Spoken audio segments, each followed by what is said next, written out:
Hello, everybody, and welcome to Non Sequitur News for September 15th, 2024. It's Season 3, Episode 259. I am Mayor Watt, along with my co-host. Hold on. We're going to talk about quick being... Quick. I messed that up because I said what I said. Quit being a flying turd and you don't get fined. A serious heart condition startles. Home Depot unfair competition. Flappy Bird returns disavowed. Poor Flappy Bird. Mars bizarre spiders in NASA lab. Ecocide on Easter Island never happened. The Polaris Dawn returns. Pal World isn't going live service, or is it? Unlocking yeast to save craft beer, and movie Easter eggs that stayed hidden. Everything's powered by ohmTown.com, so take that.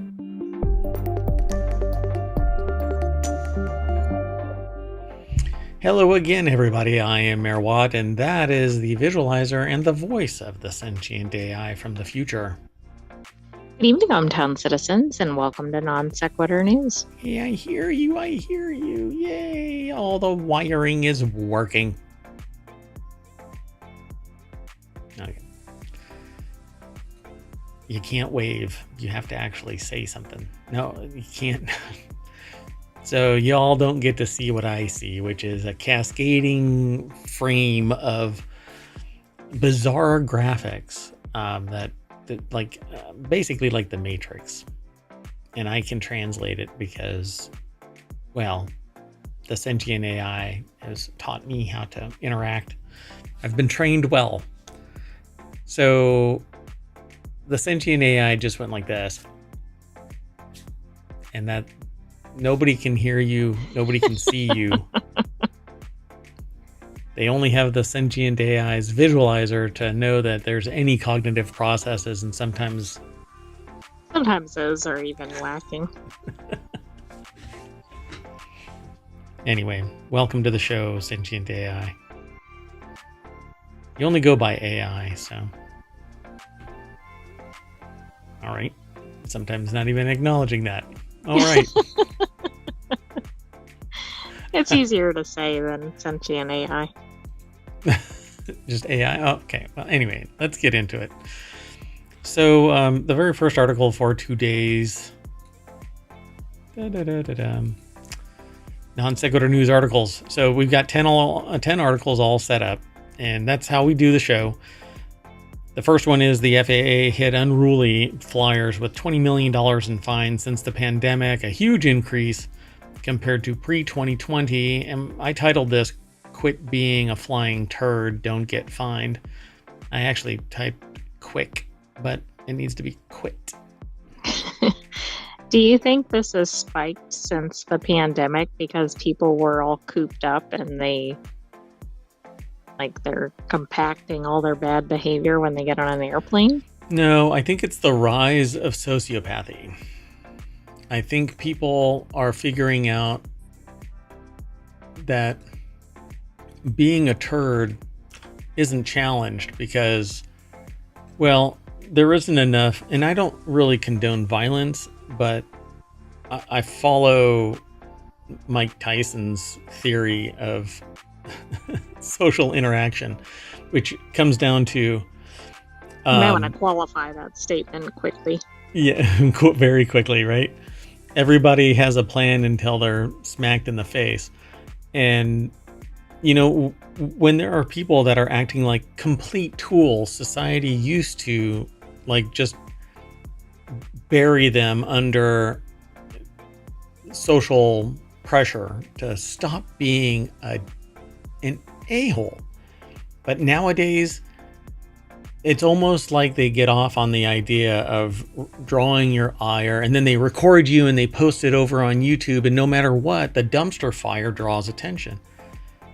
And so that's what I think it really is. Everybody thinks that they're the main character in a telenovela, that they're only one that has been contracted to perform any function. And so they run around being an ass, a complete ass. And I have this story from an ohmTown citizen involuntarily making them an ohmTown citizen, who basically said of this story that they were on a flight and there was an unruly passenger and their kid, and the person who told the story said, I turned around and told them to get a grip on their kid, and the person got upset and said, there's always somebody on every flight.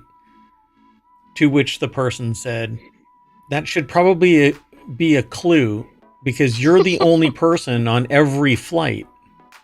Right, you're the constant. So, yeah, at some point, personal responsibility has to kick in. And it's such a low-hanging fruit to just be a decent human being on a flight. So here's to the FAA. Up the fees. Find the frick out of them. People that are doing really horrible stuff. I mean, it's one thing if I can't think of something minor. Like, they probably shouldn't be banned, but, if they're causing a plane to get turned around, or they're disrupting an entire section or whatever, I mean, to me, do something that matters. Look, and they won't keep doing it or put other people in peril. I remember changing seats before the plane took off, before the plane actually left the whatchamacallit, the tarmac, the terminal, or the gate. The gate. It was parked at the gate, but they were getting ready. They had just got done saying, everybody settle in.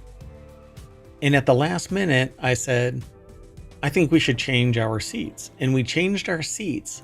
And the pilot went over the radio and said, it'll be a couple more minutes until the two who need to sit down have locked their seatbelts. Connected their seatbelts. But I was in the process of connecting my seatbelt at the time. Like, it was like, no, and so I got called out by the captain, the pilot of the plane. Nowadays, they literally can be sitting there sparking up a bong and barbecuing and recording it, or making sourdough, or making sourdough bread, man. That person made sourdough. Anyway, so the article's over at Business Insider. Lauren Edmonds put the article together. FAA has hit unruly flyers with $20 million in fines since the pandemic, a huge increase compared to pre-2020. So I wonder what the pre-2021 was. So the number of passengers misbehaving on airlines spiked during the height of the pandemic. So that answers your question. FAA told Business Insider has a zero tolerance policy toward unruly passengers. Yep. Almost 21 million. It's $20.9 million. Right, in in about 4 years. They should have rounded up. Like, at least said nearly $21 million, because $900,000 is a lot of fines. So who in the hell? Oh yeah, look at that. Oh yeah, but also, oh my God, did these numbers really reflect? Because how many flights were really happening in 2020? But still, even compared to like 2019, it goes way up. It's the fines. I mean, the fines really are indicative of just how unruly passengers have gotten. And so that's why I think that everybody should read the book, The Rise of Sociopathy. It is a compass describing the historical significance and the rise of sociopathy, particularly in the United States, but it's indicative of around the world. And a lot of people that I've seen, usually it's because they've got a lot of wealth and they think that they're immune, or that they've got enough wealth to feel that they're immune. And this is on the far side now of what would probably be perceived as the impact of leaded gas. So, 35 years ago, they stopped making leaded gas. But the impact of this on the genetics and the upbringing of people who are raised by people who were brought up in the leaded gas era, there's this whole idea that leaded gas led to misbehavior because lead has a negative impact on brain people's chemistry. Brains. Yeah. And then the offset of that now is the rise of sociopathy, because it actually has an extended impact. So I'm of the mind that that's what this is. This is basically indicative of people who have never been told no, have maladjusted upbringing, and zero regard for social order. Like, you are a human being, treat other human beings like human beings, but you're treating people like they are nothing more than tools and objects, and you got yours, so screw everybody else. That is sociopathy. They don't care about anybody else. That is sociopathy. So FAA fines are peaked in 2022 at $8.4 million. That year, the agency said it leveraged the largest fine against 2 passengers for separate incidents in 2021. The proposed fines were $82,000 and $77,000, respectively. FAA fined $7.5 million in 2023, a slight dip, but still significantly higher than pre-pandemic. So again, what is the disconnect? Why on a flight are people acting like a-holes post-pandemic? Well, I don't know post-pandemic, but I've got an idea why they are on planes, because they're so cramped in with other people that you can't get away from other people. Like, outside of a plane, you might be able to walk away from somebody that was being a hassle. So let's take a look at that. Oh, see, it's hard because the seats have been quickly going to less room in between, like the leg room and everything like that, the seat size. But in 2029, it says the total number of passengers carried on scheduled services rose to 4.5 billion in 2019. That's according to the ICAO. Well, it's an international thing. But I'd have to look at, like, all I have is BTS, Bureau of Transportation Statistics, which are different than the international ICAO. I'd have to find a parallel, because they say in 2022 there were 853 million passengers, up from 658. But did the number of flights increase, or did more people get jam-packed into bigger planes, and so people are getting pissed off? Well, airline seats have shrunk. I mean, there's data on that. Right. But it didn't suddenly shrink in 2021 or wherever the spike was. Yeah, 2019. 2019 was the last day where there were marginal fines. And then in 2020, through the roof it goes. Here, I'll show you that chart again. So 2021, $5 million. 2020, it was $0.6 million in fines. That's an outrageous spike. That's an understatement. So, unruly passenger reports in 2021, there were 5,973, a 492% increase from the year previous. But it's been going up, since 2017. In 2017, it was 544. But I find it really fascinating. So now in 2024, year to date, there's been 1,000 already. Well, 900. I'm rounding up to, but 900. In all of 2023, there were only 2,000 reports. I wonder if 2021 is when they started slamming the door on unruly behavior by fining people. Word gets out. So, yeah, pretty interesting. This is actually a really interesting article. And regardless of the unruly passengers are a threat to safety and a zero tolerance policy, it's rather subjective. when it's somebody, a flight attendant, sits there and says that person's being unruly, that's probably the metric. Otherwise, it's going to be individuals sitting there going, well, that person's being unruly. Why? Because their laptop is too bright? I don't know. That's not really unruly, but a-hole passengers are certainly unruly. Anyway, I think that we need to vent more people from orbit, and Boeing is doing a great job of that. Okay, so the next article is over in Technology Today. This serious heart condition now affects over 10 million U.S. adults. Startling new study reveals. I'm going to jump straight on over to the source. University of California at San Francisco posted this article at SciTech Daily. So what is it? Atrial fibrillation, a serious but highly treatable heart arrhythmia. I don't know about highly treatable. Atrial fib? AFib is... yeah. I didn't know that it really was. I mean, I think they can mitigate or whatever, but... I mean, it's treatable in the sense that you can take medication or have some mechanical solution implanted, but it isn't something that you're like, hey, I'm going to stop by Starbucks and pick up something that can fix my AFib. Right.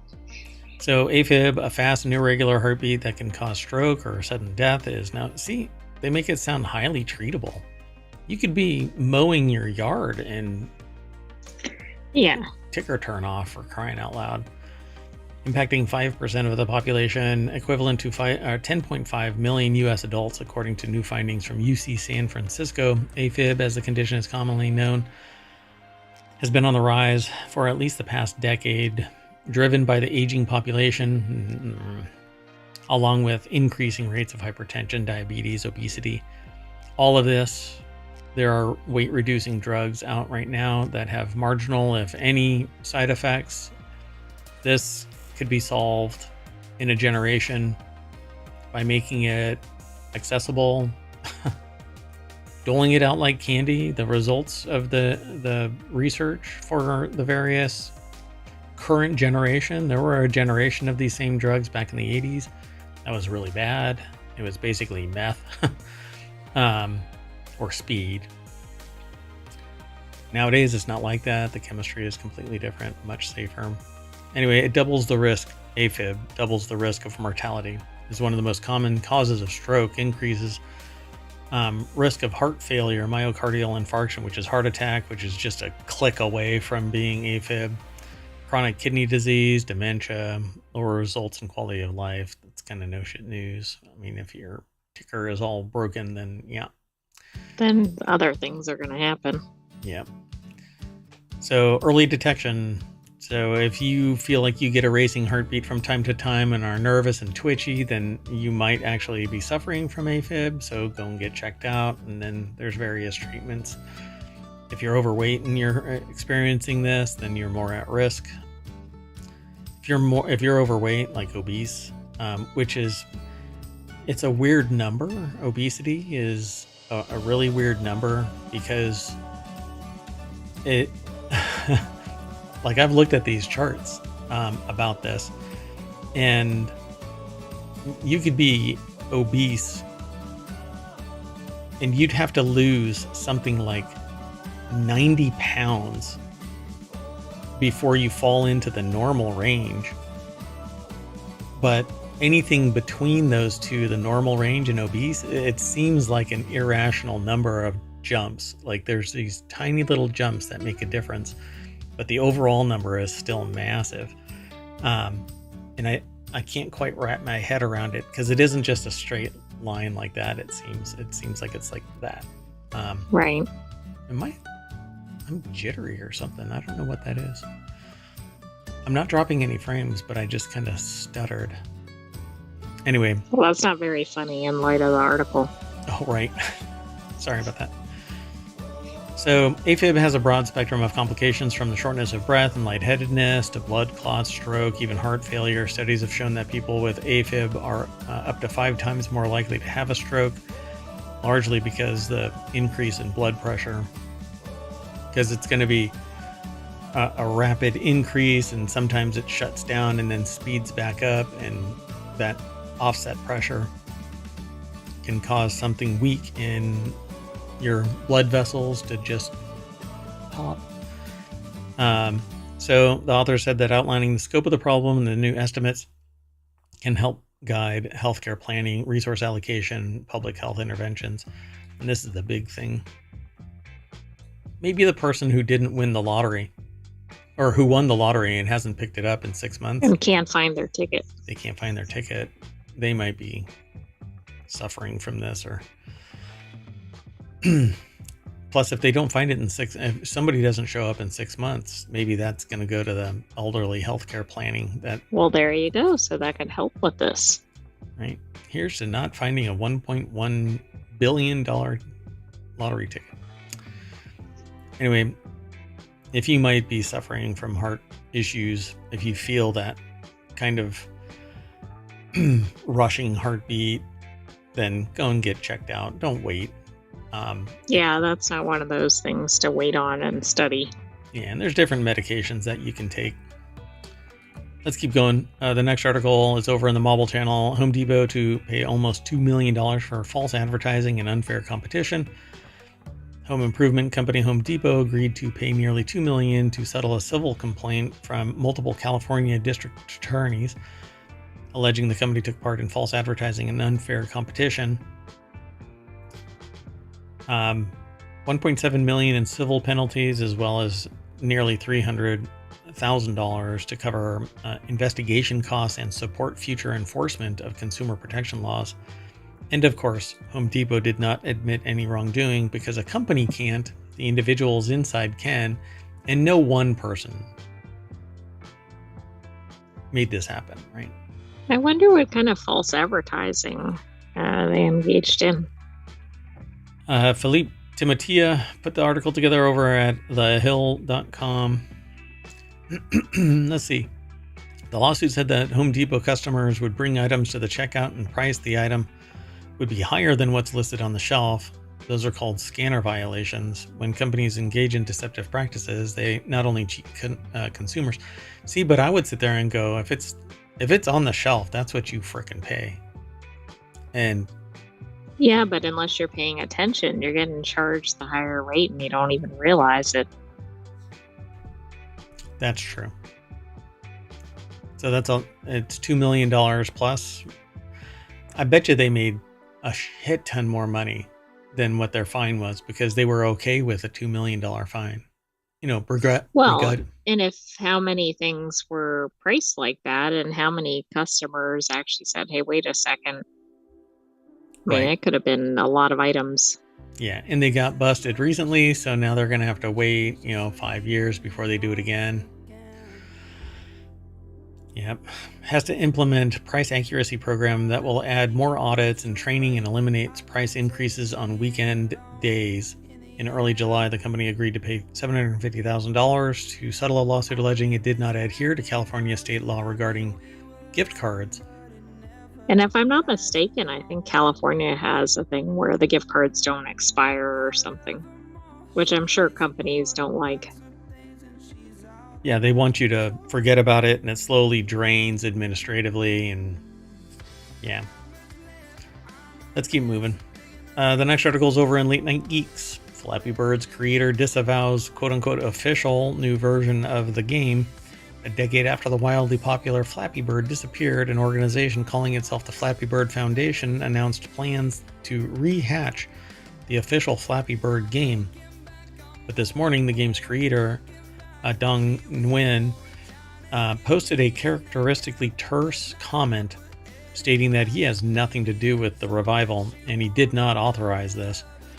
Wait, this is interesting because it was getting separately reported like, oh, it's back, etc. Yep. So Anthony Ha put this article together over at TechCrunch.com.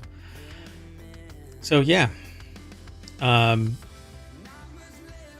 Let's see. To be clear, Nguyen's comments don't exactly contradict anything in the Foundation's announcement, which described the group as a new team of passionate fans committed to sharing the game with the world, and said it had acquired the rights from GameTech Holdings LLC.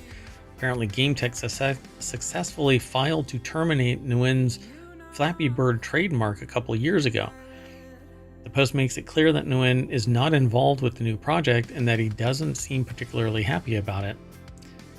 So Wynn's reference to crypto, while the Foundation's current PR materials don't mention anything crypto-related, Varun Binawale did some digging around hidden pages on the Flappy Bird Foundation website and found a reference to Flappy Bird flying higher than ever on Solana as it soars into Web 3.0, which it's as though it's not clear that it refers to upcoming features or abandoned plans. That's Web 3 is definitely crypto, blockchain. So, yeah, I mean, in 2014, it was pulled offline because they said that they can't take it anymore. They had a bunch of pressure, but they were making, millions. Right. Seems like that might have been the thing to hire some more people or something if it's doing really well. Yep. He says that he doesn't support crypto and that he did not sell anything. So what I don't get is if he's not using Flappy Bird in trade, then he can lose the trademark. If it's not being used in trade, then it's an invalid trademark. You can actually... Right, and he doesn't have to sell it. It just has to be out there for somebody else to pick up. Yep. And so if they successfully file to terminate the Flappy Bird trademark, he's screwed. They can call it Flappy Bird. Now, what everybody else decides to do with that, it's on, society's playground, I guess. They've got the ball. So if you don't buy into this and Nguyen doesn't bring back the original Flappy Bird, then it doesn't matter. All of this is basically BS. But the thing about it is, rehatch the official Flappy Bird game. That is fraud. If the original programmer didn't sell the IP, they're trading on the reputation of the historical name and brand.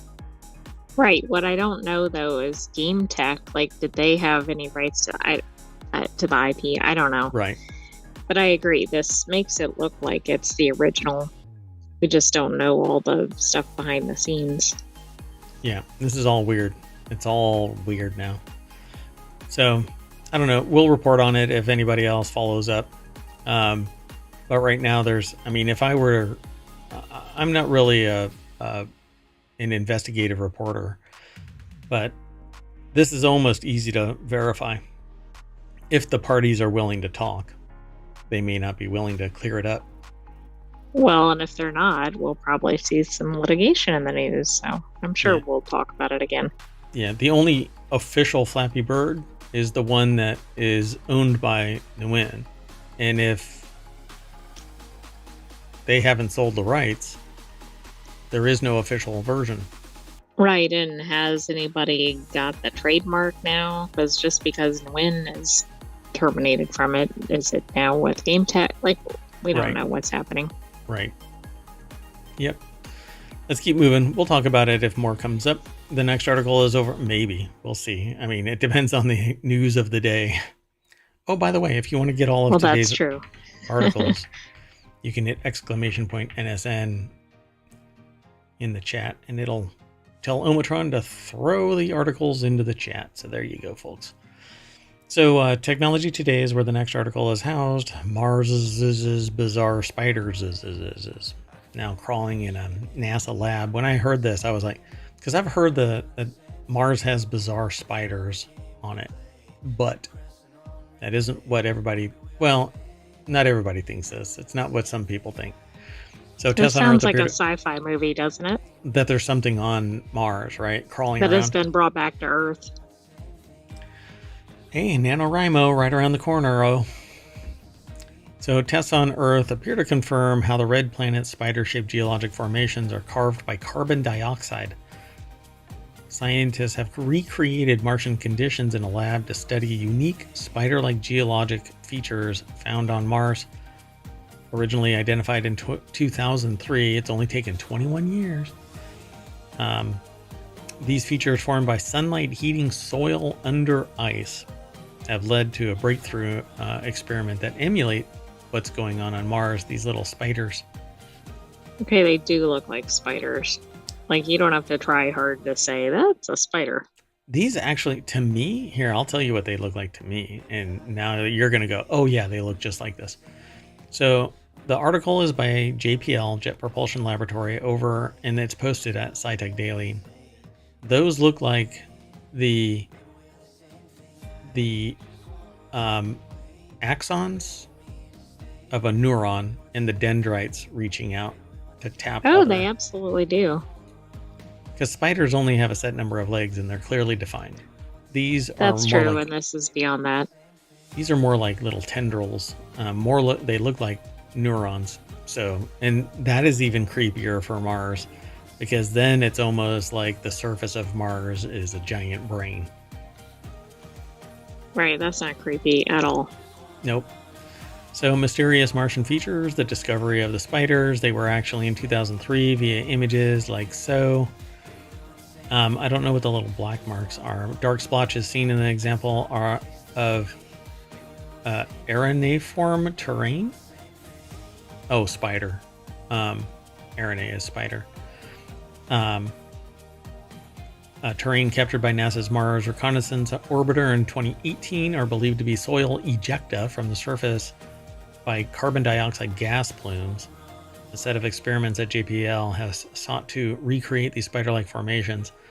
So apparently that's what they've been doing in this. It looks like a vacuum chamber, probably filled with CO2. It says a look inside JPL's Dusty, a wine barrel-sized chamber used to simulate the temperatures and air pressure of other planets, in this case carbon dioxide ice found in Mars' South Pole. Experiments conducted in the chamber confirmed how Martian formations known as spiders are created. That doesn't look like that to me. No, it does not. I mean, it's almost like they're reaching for exactly. Maybe there's better pictures. Or maybe that's at the wrong scale, but it doesn't really look like what we saw above. Right? I mean, definitely not at the scale. So they say that they love Dusty. It's historic. McCohen said, noting that the wine barrel-sized chamber was used to test a prototype of a rasping tool designed for NASA's Mars Phoenix lander. The tool is used to break water ice, which the spacecraft scooped up and analyzed near the planet's North Pole. Sorry, not South Pole, but North Pole. They say that that's exactly what this is. Formation similar to the red planet spiders appeared within Martian soil, simulant, during experiments in JPL's Dusty chamber. Carbon dioxide ice frozen within the simulant was warmed by a heater below, turning it back into gas that eventually cracked through the frozen top layer and formed a plume. But these are cracks.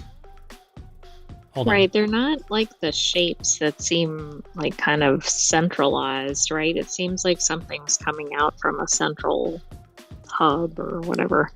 Yeah, and while this looks raised right here, so do these. These don't look like cracks to me. These look like rivulets, like depositions, not... They look... If you were looking down, you would expect like water to flow into these as if they're little valleys, or if they're raised up, one way or the other. This doesn't look like cracks, but maybe it is. And they don't seem to be really random. They seem pretty orderly. Yeah, they seem to little tendrils breaking off from a central leg. And it's always from a central leg, and then smaller versions from the minor versions, you know? Whereas this is just, there's just a big crack randomly, and it just breaks off. There's another one. You know, it's like mud breaking. That other thing is not like mud breaking. Right. You know, the actual Mars thing doesn't look like mud. Well, anyway, they say that they did it. To me, it doesn't look that way, but hey, you know what? I'm not the scientist with a cryogenic beer keg, although I do have a beer keg. Speaking of that, let's keep going. Next article is over in the Marble channel. Ecocide on Easter Island never took place. I suspect that this was submitted because I have a fascination with Easter Island. Oh no, that had nothing to do with it. Yeah, somebody knows. So 2 recent studies have cast doubt on a popular theory that the ancient residents of Easter Island suffered a societal collapse because they overexploited their natural resources, an event often labeled in history as ecocide. So, and the reason why I have such a fascination about this, I don't know how they pronounce their name, Benedict Ray, I think is their name. Posted this over on phys.org. So I'm really fascinated by Easter Island because, first off, there's no trees, right? It's at a set height, right? So it's not like a whole bunch of material was deposited on Easter Island over time. Yet the moai have bodies that are 30 feet tall, and every single one of them is only buried up to their neck. So who did all of that? Right, and who was able to build it, let alone why is it all buried? Yeah, why is it all buried? Why is it all buried? And historically, stuff seems to be buried all over the place. And only up to its neck. Sediment everywhere. Sediment everywhere. Like the Sphinx. It was buried up to its head. Yeah, that's why Napoleon supposedly shot its nose off. It? Yeah. So it's fascinating that everything is just buried up to its neck. Anyway, widespread theory popularized by historians, including U.S. author Jared Diamond, claimed that the Rapani deforested the small island, which is known to have once been covered in palm trees, to keep supporting the flourishing culture of its more than 15,000 inhabitants. They never planted anything? Doesn't make any sense. And no seeds escaped, etc. Right, nothing. So this event in the 1600s abruptly brought an end to the creation of new moai statues, or so the story goes. When Europeans first arrived at the island in 1722, they estimated that there were only around 3,000 inhabitants. I suspect that they were ecocided by... Yeah, I mean, we've seen that in some other locations where one civilization meets up with another. Yep. So the tale of ecological suicide or ecocide by the Rapani have been presented as a warning tale for humanity's overexploitation of resources, according to authors of the study published in the journal Nature on Wednesday. These are all pretty cool. So, and it's interesting because they face in, not out, like one would suspect. Right. Yeah, that doesn't make a lot of sense either. Yep. So the genetic analysis shows a stably growing population from the 13th century through to European contact in 18th century, said study author Barbara Souza de Moda of the University of Lausanne, or Lucerne. This stability is critical because it directly contradicts the idea of a dramatic pre-contact population collapse. So no, it was probably just fine.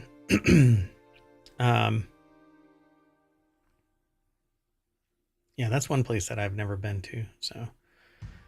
So different methods, same conclusion. The new research reinforced the findings of a different study published in June in the journal Science Advances, which took a very different approach. The two studies reached the same conclusion, shows the importance of looking at the same scientific question from different disciplines. The team behind the June study used satellite images to map out rock gardens on the island. Rock gardening is an agricultural method that involves mixing rocks into the soil to preserve nutrients and moisture. Previous research had claimed that up to 21 square kilometers of the small island, about 12% of the total 164 kilometers, was covered with these rock gardens, which would have been necessary to sustain more than 15,000 people. Oh, I see. So if they had this many gardens, right, maybe they had more people than originally recorded. Yep. So, but the U.S.-based researchers determined that only 0.76 square kilometers of the island were used as rock gardens. Such a small harvest of sweet potatoes essential to the Rapa Nui's diet from these gardens could not have supported more than 4,000 people, the researchers estimated. But I can't imagine that they wouldn't go planting stuff everywhere. Well, right, and we don't know what else, or maybe we do, but we don't necessarily know what else was in their diet. Were they hunting animals or fishing? Yeah, apparently nothing else was on there. No trees, no nothing. And there was enough soil above these moai that it could just slide down and cover them all up. But leave their heads. But leave their heads, all of them uncovered. Yeah. All right. So, in the 1700s. So, only 300 years worth of. All right. Anyway, Polaris Dawn. This next article is over in Technology Today. The Polaris Dawn crew is back on Earth after an historic mission. The Polaris Dawn crew safely returned to Earth after early Sunday morning, bringing the historic privately funded mission to a close. Yeah, privately funded. No public money was ever used in the construction of anything having to do with this rocket, I'm sure.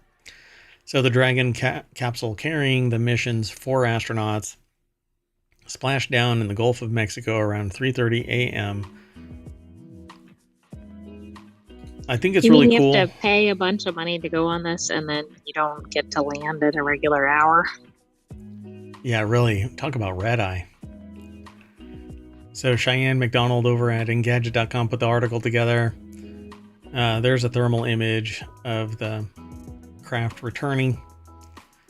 You can actually watch videos of it over on YouTube. So the crew performed a number of science experiments and was able to complete a 40-minute video call to Earth and send files in a major test for Starlink's space capabilities. That included a video recording during the mission of Gillis, an engineer and violinist, playing the violin in space. A new era of commercial spacecraft dawns, with much more to come. Yeah, and none of it had any public money developing any. Okay. So if you want to do this, you better be rich. So what was cool about this in particular was that they have much more streamlined suits and not these hard suits with bulky joints and massive padding and stuff like that. I'm sure that some of the research will bear out that they were protected from cosmic rays sufficiently that they'll be able to use these suits. I hope that that's the case, because these massive suits just are untenable position for the general public. And these suits, just like the other suits, are water cooled and pressurized. So they're only at a pressure of about 5 psi. But the water cooling is very important because in a vacuum, there's no transfer of heat. So your body is being bombarded by the sun, and it's absorbing these photons, but it's not kicking out the heat. So you need the water cooling. The bigger suits actually had a problem, as did the smaller suit, in a previous attempt to do a spacewalk, that it leaks. And in a couple of cases, my understanding that I read a while back was that the suit filled up, and not the new suit, the old suit filled up, and they had to pull the helmet off the person. Otherwise, they would have drowned out there. Well, this thing was a big deal because it was the farthest they've gone since the early 1970s, including regular space missions. And then also, one other thing that was neat about this, and I think a precursor flight, is that at least one of the participants is using this as a charity fundraiser. Neat. Which I think is neat. Yeah, that's great. And they tested the flight suit.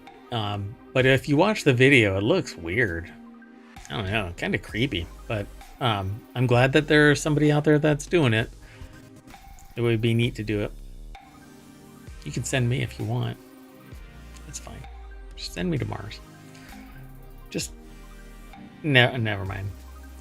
There's a lot of jokes online because somebody asked how you would get people to Mars, and Elon Musk basically hinted at, well, you can finance it and then work on Mars to pay it off. Yeah, that sounds like a win. people lost their mind about that. Like, there's no way I'm going to be basically indentured servitude. How the hell? So I don't pay the fee. You're going to bring me back home? Yeah, right. Worse than that, they're going to just send you off planet or just something. Just vent you right there. Anyway, let's keep moving. The next article is over in WarCrafters. Pocket Pair confirms Pal World isn't turning into a live service game and won't be free to play. Quote, "We are not changing our game's business model." So something came out over the last couple of days. There was a comment that was made that they're basically struggling with a decision to make Pal World a live service. And if that's the case, they have to push out a server, they're going to have to push out an update that kills the server, because you can run Pal World all by yourself right now. You don't have to pay anybody. So it says, when you think about it from a business perspective, Mizobi replied, "Making Pal World a live service game would extend its lifespan and make it more stable in terms of profitability. However, the game was not initially designed with that approach in mind, so there may be challenges involved in taking it down the live service path." Yeah, like changing the entirety of the terms in which the software was purchased. Well, right. And I mean, we know how much customers love live service games. Or changing the terms of the actual contract under which something was purchased. Like the crew. The server should have been released to anybody who bought that. If you're not going to leave it as a live service, then release the server to anybody who wants to run it. Done. Solve that problem. Licensing be damned. It's not their fault that you screwed up somewhere, so you had better find a middle ground and open that up so that everybody can download a server and run it for themselves. The same thing is happened.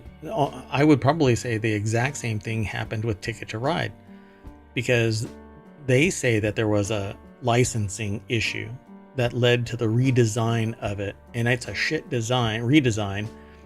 And they expect people to repay for it. And I think that everybody should do a class action for that as well. The same thing for the crew. It should be a class action, because I bought something with an expectation of performance, and then you decide that it's no longer economically viable.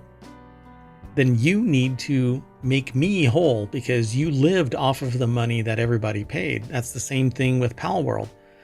If they make it a live service and they kill the server operation because they push an update to people, disabling the ability to run your own server, and it goes live service only, so I have to either pay or whatever to get access to the live service, you're changing the foundational terms at which something was purchased. You should not be legally allowed to do that. You're changing the contract. Right? Right. And I guess I don't understand why a game maker doesn't figure some of this out beforehand. This seems like such an obvious question to address before you release it. Well, they didn't know how successful Pal World was going to be. So they were like, well, let's get this money and run. That kind of a thing, right? But then it turned into a phenomenon online. They have made, I think, hundreds of millions of dollars because of the number of sales. So they have, as long as they reinvest it to some degree, they could draw from their investment forever, and it would be an ongoing concern forever. But that's probably not what's actually happening. Who knows where the money is ending up? But for them to pivot to a live service, I think should be downright freaking illegal. But the EU has said, well, you can't force a business to run an operation forever. No, but you can force them to fulfill the obligations of the original purchased contract. I purchased a game. The expectation was I should be able to use it with my friends and whoever else wants to purchase the game and connect via a server. And when you decide, and it wasn't a live service all the time, right? Like, I mean, it was, but it wasn't. I should be able to connect to the server. And then you decided, well, the live service portion of it, I don't like. It's costing me money. So release it. That is the proper solution, the ethical, moral solution, not the greedy bastard solution. Is it a 20-year-old game or 10-year-old game? Yeah, sure. But there's enough people there that it irritated enough people. But because they're sociopathic, they can just sit there and go, I don't care. I got the money, screw you, bye. And they turn it off, you know? And that's what this is on the cusp of doing. But there was so much immediate blowback. It's like the Helldivers thing. People went livid about Helldivers changing what was required to access the live service. So Jody McGregor over at PCGamer.com put the article together. And they end up talking about what I'm talking about. It's common for live service games to be free to play with paid elements such as skins and battle passes. He said people are pissed if this thing goes battle pass because you have to pay to access certain functions. But Palworld is a buy to play game, so it's difficult to turn it into a live service game from the ground up. Not difficult. It's a piece of shit. It should be an extension. Go ahead. Spin up servers, make it a live service, but don't hobble my ability to run my own server, connect with my friends on my server. I'm paying for it, my server, and I paid for the game in good faith.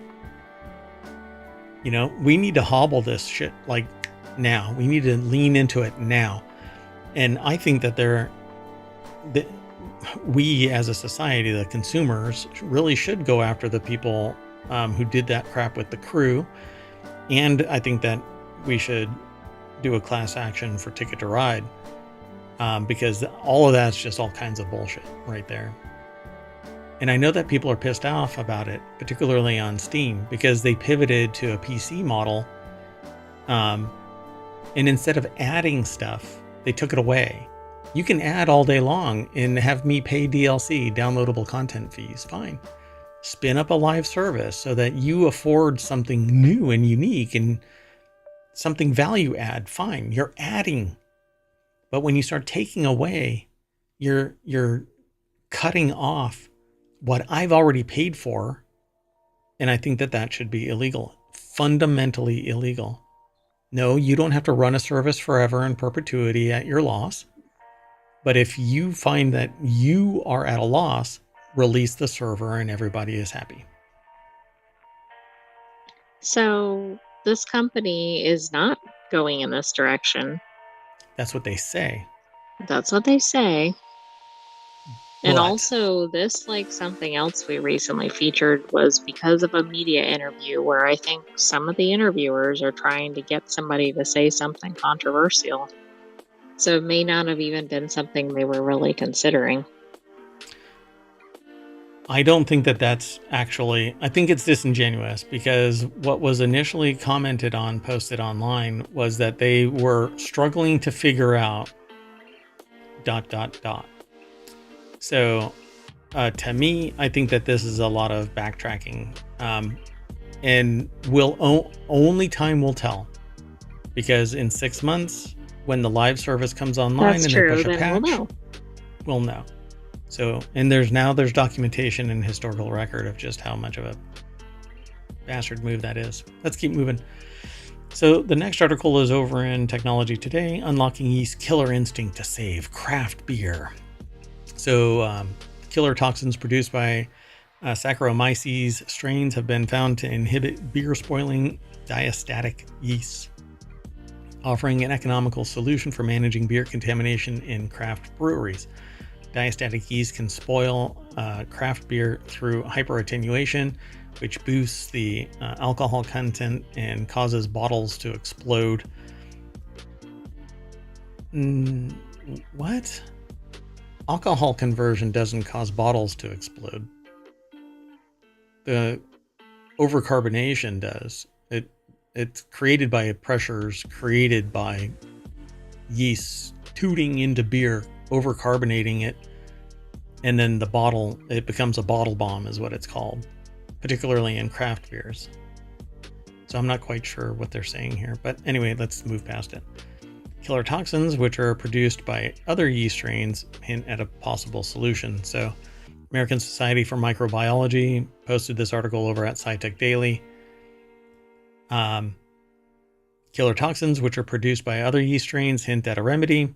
In a proof of concept study, researchers found that killer toxins inhibited up to 95% of diastatic yeast. More work is needed. This might, I don't know. There's other ways to inhibit attenuation, but that's not what causes. Okay, I've never heard that before. Hyperattenuation, yes, but oh, I'm sorry. The way that read was that it boosts alcohol content and causes bottles to explode. Hyperattenuation. Right, hyperattenuation is causing the explosion, but I thought you were disagreeing with that part. I'm disagreeing that it's the alcohol content that causes the bottles to explode. It's the production of carbon dioxide, which is part of hyperattenuation.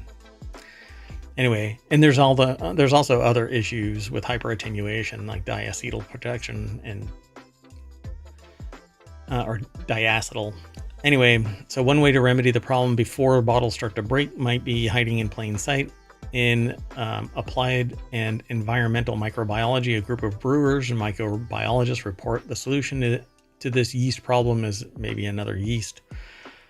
The researchers found that proteins called killer toxins, which are produced naturally by many strains of s3e259, suppress diastatic strains and may help curb the issue. This is kind of one of these dangerous games because, not really dangerous, you can basically ruin your brew by killing the yeast too soon. So you would have to know, and then to add additional yeast, particularly as a craft brewer or home brewer, you'd have to break the seal on your fermentation, which can be okay, but any oxygen would basically ruin your brew. Right, and plus, if you don't really know what you're doing, you could ruin it by just the simple addition of the other yeast, right? That's going to change the flavor, etc. Yep. So it says effective remediation procedures using killer yeast. It says if you've got a diastatic contamination, most of the time you just throw away the beer, and that's expensive. What we show in the paper is that we can add killer yeast to the point of contamination, or at the point of contamination. It's a remediation procedure to prevent the diastatic strains from taking off, but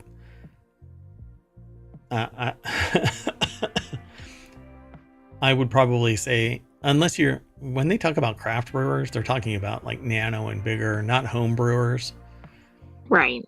But most craft brewers wouldn't even know, not until after it's done. Sorry for the coughing. So challenges in identifying and controlling diastatic yeast. Yeah, if you were looking at the strains on an agar plate, you couldn't morphologically tell the difference. See, that's what I'm telling you, that it takes a lab to do this kind of stuff. Yeast looks like yeast. Oh, I see. So you can just look at it at home and go, okay, here's what I need to do. Yeah, and if you're, I don't know of any at-home tests for yeast management in terms of deciding what is a good yeast and a bad yeast, contamination, what might be killing off your yeast, etc. Everything is always a lab. There's various pieces of equipment, but I think the cheapest piece of equipment I've ever seen, scientific piece of equipment for even at home, is $1,000. So large breweries avoid the problem by pasteurizing beer, but the process is expensive, and some small brewers worry that pasteurization changes the taste. True. Any additional heat past the boil changes the content of the beer, the fermentation tank, the vessel. So you actually want to keep it at a sustained percentage or lower, and if you keep on moving it back and forth, you can change the flavor. Well, that's true. So you're working against yourself. Yeah, if you start messing around, and particularly pasteurization, because you have to pasteurize, you have to get to a certain point, and at that point you're already changing flavors. So, exploratory research and future directions. The research began a few years ago when Ketchum was teaching an applied microbiology brewing class at a community college in Cincinnati. As he prepared a lecture on wild yeasts and killer toxins, he realized that the proteins might offer an inexpensive way to remedy diastatic contamination. He ran a few experiments, presented preliminary findings at the World Brewing Congress in 2020, and discussed the work on a Beer Brewers podcast where the mention of killer yeast caught Rowley's attention. So Rowley worked with undergraduates, subjected 34 diastatic strains of yeast to Saccharomyces strains producing 8 known killer toxins. The most effective, K1, prevented the growth of more than 91% of diastatic strains tested. So, yeah. I wonder if this is the first time a podcast has led to scientific research. Oh, probably not. The conversation seems to, really be entrenched in this. They're all apparently scientists. That's true. Okay, so aside from the conversation, but I get it. Yeah. I'm sure. I mean, random conversations always lead to discoveries. I think that it's really admirable. The more people communicate, I think, and that's one of the reasons why I like doing the show, is because I'm trying to get people to pay attention to certain articles that we find intriguing and we think that others are going to find intriguing, and that can promote conversation. So mostly offline too, like not necessarily only online. It's out there in research labs where stuff is getting done. So I always love this stuff. And so this is kind of interesting. I'm sure it was submitted because I'm on the cusp of launching another show. I'm actually backing off of some of the shows. I don't think that we're not aggregating enough content, I think, in some of the shows for us to do them every week. And so I'm backing off on a couple of shows. But one that I really, because of the way that I live my life, I like to root around in different topics, do a deep dive. And right now I'm doing one on brewing and distilling. And because I can't actually distill in the United States legally without a commercial lab, I'm forced to focus on brewing. And so I'm actually working on a product that I'm developing. So stay tuned, and it'll be side by side with a show, because I'll be demonstrating what I do, and it's kind of similar to the whole hydroponic system that I've got. I developed a disparate style, not disparate, a differentiated style of hydroponics from others. And I find it quite promising, and maybe I'll show that sometime as soon as I can make it a little. The lab that it is developed in is not one that's primed for streaming video from. So anyway, basically the same thing with the beer brewing show. All right. Let's go on to the last article, and the last article is over in the Continuity Report, 10 awesome movie Easter eggs that stayed hidden in plain sight for years. I love Easter eggs. I love sitting there watching a show and then finding out later something that I saw was actually an Easter egg, and I just never know what is an Easter egg and what was intentional until somebody goes, hey, did you see that? Yeah, that was supposed to be an Easter egg. I tend to be one of those people that sees something, and because I can't explain it, I just kind of discount it. Like the one time that I was at a Denny's and I saw a button. There's an inside joke there. Pardon me one second. Well, I also think it's neat if you have seen a movie and then it's like, did you see all the Easter eggs in it? What? What? There were Easter eggs? So, filmmakers often put Easter eggs in their movies as a bonus for audiences who are more observant, often because they are passionate enough to watch a movie many times. They can either be references to other movies, small signatures from the director, or signatures, I guess, and hidden details that add to the story.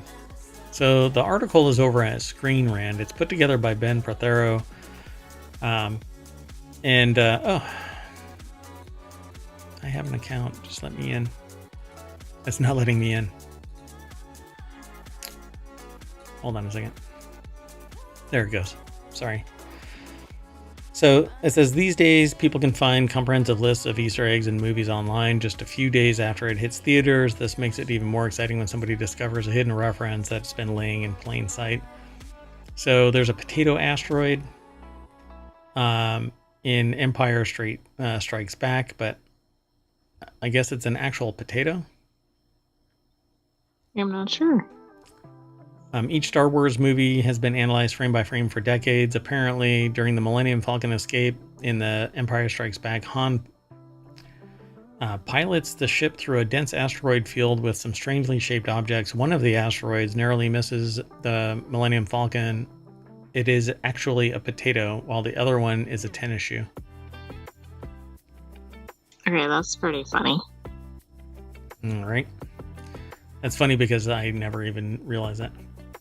Groot's biblical symbolism, Guardians of the Galaxy 2014. Oh God, it's already been 10 years. So it says, after his sacrifice, he is resurrected, albeit as a small twig dancing in a pot. Also on top of his head resembles a crown. Gunn was raised in a Catholic family, so it's no wonder that he uses religious imagery in Guardians of the Galaxy. That's just weird. Is that really? That is an actual Easter egg? Yes, because James Gunn revealed it. That's an actual, yeah, it says it reveals an Easter egg that he put in Guardians of the Galaxy years later after nobody pointed it out to him. Maybe because it doesn't come across looking like an Easter egg. Right. Why would there be? That's so subtle it doesn't even. After his sacrifice, he is resurrected? Well, you up really above have to it force says that. he does a sacrifice like a religious figure does. All right. Binford Tools. This is over in Toy Story, Binford Tools. So Home Improvement, Binford Tools was the shop, the company that Alan's character works for in Home Improvement. Pixar fans are always on the lookout for Pizza Planet truck, the Luxo ball, and the code A113, which is that is the classroom where the animators usually come from in like California Institute of the Arts or something like that. I can't remember the actual origin of it, but A113 is a room number if I recall correctly. Hold on. We'll make sure.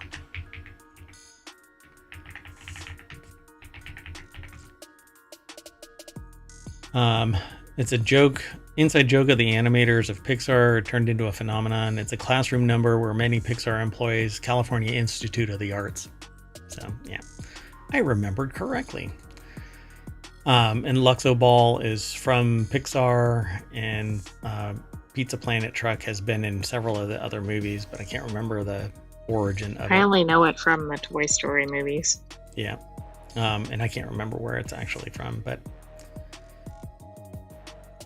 so apparently that's the Binford Tools one. And then number 7 is White Robes product placement in Truman Show. Truman Show has layers. So one of the less obvious ways that the Truman Show uses the idea of product placement has to do with the costumes of the characters in Truman's life. Meryl is seen wearing a white robe with a subtle floral pattern at one point, and the same robe is seen being worn by a viewer later in the movie. Oh, that doesn't come across as an Easter egg as so much as one of the many. Right. That they're selling products and that it's part of a TV show. Right. Because the audience finds out that he's part of a TV show earlier on. So Quentin Tarantino's Simpsons reference in Kill Bill 1. Tarantino wore a t-shirt with the image of the Simpsons character while doing press for Kill Bill Volume 2, suggesting that he knew exactly what he was doing. And that's because he had, I guess, Itchy and Scratchy cartoon that parodies Reservoir Dogs. Tarantino then appears on screen, although not played by himself, to explain the message of the cartoon. He states that violence is everywhere in society, even in breakfast cereals. This is actually a really interesting one, because apparently Simpsons reference Tarantino and then Kill Bill references The Simpsons. I kind of like that. So who did it first? Did the Simpsons referenced Tarantino? Yes. So the adage is true. Simpsons did it first. It's always the Simpsons did it first. Queen Diana in Back to the Future Part 2. One tiny detail shows that the movie predicted that by 2025, Princess Diana would become Queen Diana. Of course, not only did Princess Diana leave the royal family before her death, but Queen Elizabeth II was still on the throne in 2015. This prediction happens in a headline of the newspaper Marty reads and to try and figure out what decade he found himself in. So where is that? Yeah, I don't see that on there. I'm trying to find it. I don't know. I don't see it. Maybe it's on under the fold. I don't know. Right. Something. Oh, Queen Diana's visit right there. Oh, okay. Washington prepares for Queen Diana's visit. Interesting. Wizards getting intimate on the Marauders map. Oh, really? Oh, my. One way to hide an Easter egg is to put it in the movie's end credits. Well, that takes on a whole new meaning. Never mind. Anyway, let's keep moving. Hal cheats at chess. So a more sinister interpretation could be that Hal intentionally makes an error to test Frank. Hal convinces Frank that he cannot win, or rather, Frank is manipulated into reaching the conclusion himself. This could suggest that Hal is already malfunctioning in some way. Yeah, he's coded to cheat, and lie, manipulate, do whatever he can. Or Hal isn't actually Hal at that point, the sentient entity that has control over reality on the spaceship on the Odyssey. So I didn't see why this was an Easter egg, but it looks like it's referencing something that actually happened. Yeah, they're playing chess. And then later on, there's other things where the computer is like, I can't do that, Hal. Or, I can't do that, Dave. Basically showing that Hal has been compromised in some way. But Kubrick movies are a space odyssey to begin with.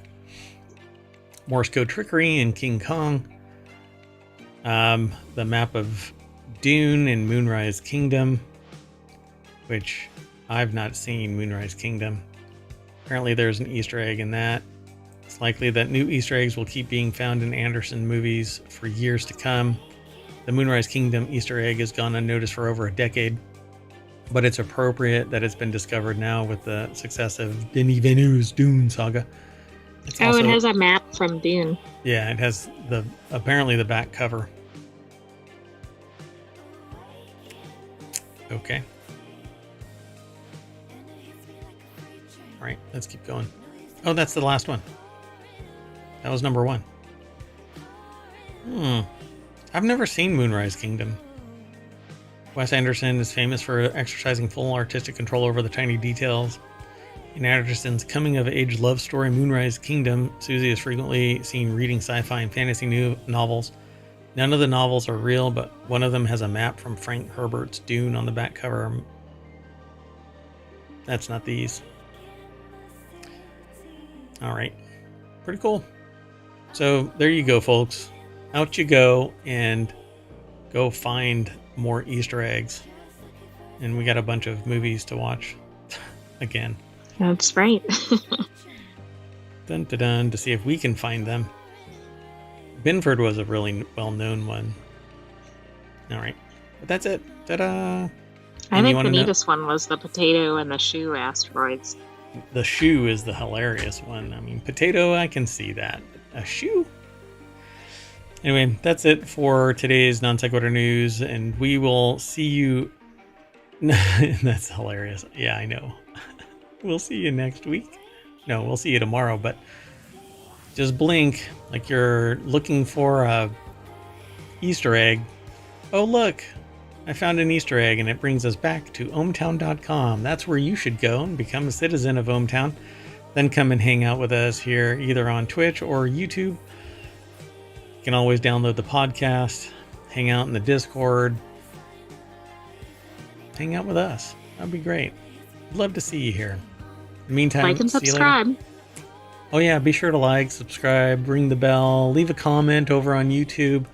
Liking helps us tremendously. The algorithm actually is really confused by us because we're a show that doesn't focus on one particular topic, and that makes the algorithm kind of throw up.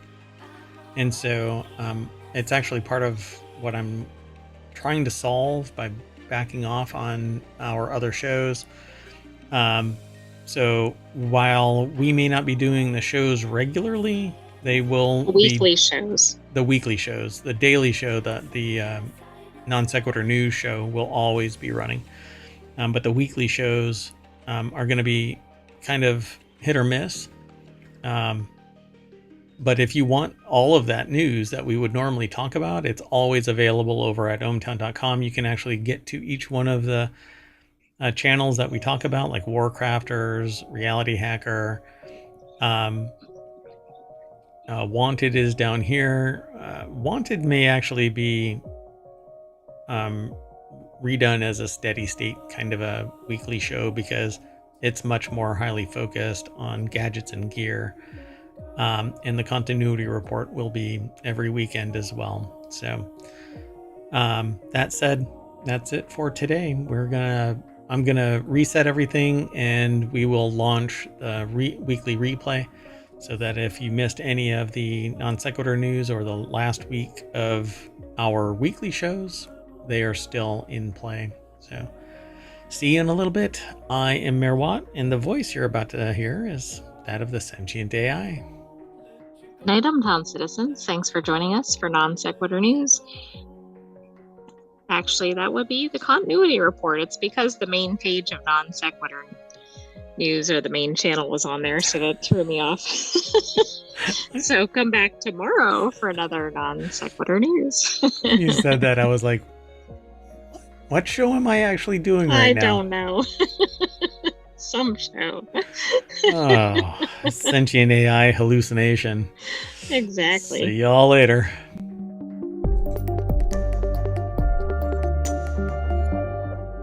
Oh, I cracked my Easter egg.